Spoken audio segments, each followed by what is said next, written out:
Inilah tersangka SL yang tertangkap tim Polsek Sako atas laporan dari korban Rohim terkait motor korban yang dibawa kabur oleh tersangka SL yang bekerja sebagai supir angkot Pasar Kuto, Kenter Laut.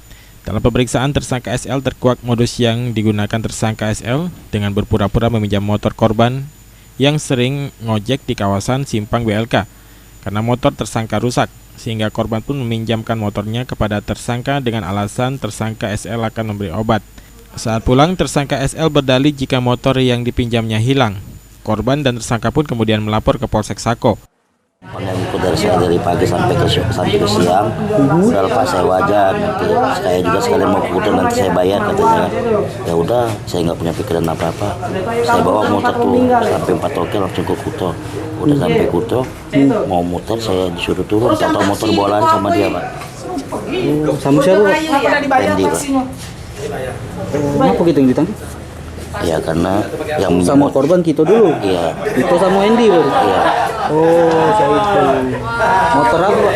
Repo, Pak. Terkait penangkapan ini, ternyata analisa tim Reskrim Polsek Sako jika tersangka SL sudah membuat keterangan palsu karena saat dicek motor tersangka tidak mengalami remblong. Nah, setelah kita dalami, ya ada sedikit perbedaan keterangan dari tersangka maupun dari korban yang dia ceritakan, sehingga kita jerat dia untuk penggelapan. Selanjutnya, atas kejadian ini, tersangka SL bersama motornya harus mendekam di sel tahanan Polsek Sako. Sri Febriandi, PAL TV.